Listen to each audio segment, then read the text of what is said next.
యాక్చువల్గా వచ్చిన పేషెంట్స్ అందరూ కూడా వచ్చేటప్పటికే కొంచెం వాళ్ళు గాలి తీసుకోవడానికి చాలా ఇబ్బంది పడుతున్నారండి. వాళ్ళు ఎసిటామినైడ్ అని చెప్పేసి ఒక విషవాయుకి ఎక్స్పోజ్ అవ్వడం జరిగిందని తర్వాత మనకి ట్రీట్మెంట్ స్టార్ట్ చేసిన తర్వాత చిన్నగా మనం అన్ని కనుక్కోవడం మీద మనకు తెలియడం జరిగింది.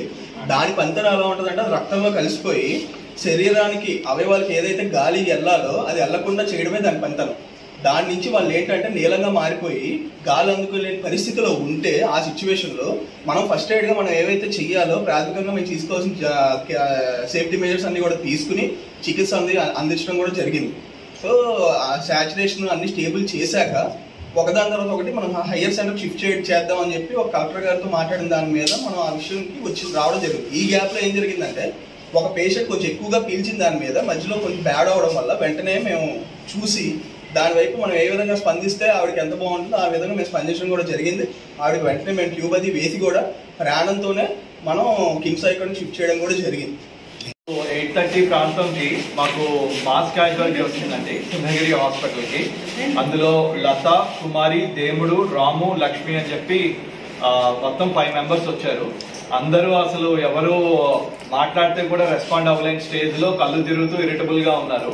వెంటనే మాకు డౌట్ వచ్చి ఆక్సిజన్ లెవెల్స్ అన్ని చెక్ చేస్తే అందరికీ కూడాను 70 కన్నా తక్కువ ఉంది, 70% కన్నా తక్కువ ఉంది.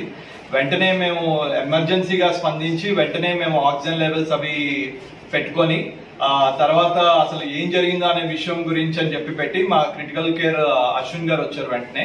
And next emergency medicine Kranthi గారు వచ్చారు. రాగానే అప్పుడు వాళ్ళు ఒక డ్రగ్ కి ఎక్స్పోజ్ అయ్యారు. ఒక పౌడర్ ని కంటైనర్ నుంచి షిఫ్ట్ చేస్తుంటే ఆ పౌడర్ లోపల ఉండిపోవడం వల్ల ఎక్కువ శ్వాసకు తీసుకోవడం వల్ల ఇది జరిగింది అనే విషయం మాకు అర్థమైంది. సో దానికి సంబంధించి ప్రాపర్ గా యాంటీడోట్ అంటూ ఏమీ పర్టికులర్ గా ఉండదు.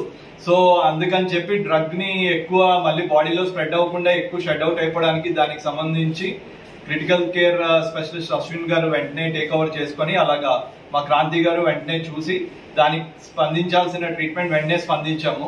ఇమీడియట్ గా మేము కానీ ఆ టైంలో కేసుని టేక్ ఓవర్ చేయకుండా వేరే హాస్పిటల్ కి పంపిద్దాం అనుకున్నా కూడాను ఆ ట్రాన్సిషన్ ట్రైన్ కూడా లేదు. అండ్ రెండో విషయం ఏంటంటే వీళ్ళందరూ పని చేసుకుంటున్నారు, వాళ్ళ కుటుంబ సభ్యులు కూడా ఎవరు లేరు వాళ్ళతో పాటు. ఇది కండిషన్ అని చెప్పడానికి కూడా మేము హాస్పిటల్లో జస్ట్ మానవతా దృక్పథం, ఒక ప్రాణం పోకూడదు అనే విషయంగా మేము కేసు తీసుకోవడం జరిగింది. వాస్తవంగా ఆ కంపెనీ ఆ యాజమాన్యం కానీ కంపెనీ తరపు కానీ ఎవ్వరూ లేరు. ఓన్లీ పేషెంట్స్, ఆ 4 పనిచేస్తున్న పనోళ్ళు. ఆ పనోళ్ళ పరిస్థితి కూడా పెద్దగా బాగలేదు. వచ్చిన 5 మంది కూడా పడిపోయే పరిస్థితిలో ఉన్నారు, ఎవరితో మాట్లాడడానికి కూడా లేదు. సో వెంటనే మేము వైద్యం చేసి స్పందించి కొంచెం స్టెబిలైజ్ చేద్దాం అనే ఉద్దేశంతో ఇప్పటివరకు ట్రీట్మెంట్ జరిగింది. సో తర్వాత మాకు కలెక్టర్ గారు, డిఎంహెచ్ఓ గారు, నెక్స్ట్ పోలీస్ టీము వీళ్ళందరూ వచ్చి మాతో మాట్లాడి తర్వాత దాని గురించి అని చెప్పి కిమ్స్ కి కలెక్టర్ గారు ఆదేశాల మేరకు కిమ్స్ కి షిఫ్ట్ చేశాము.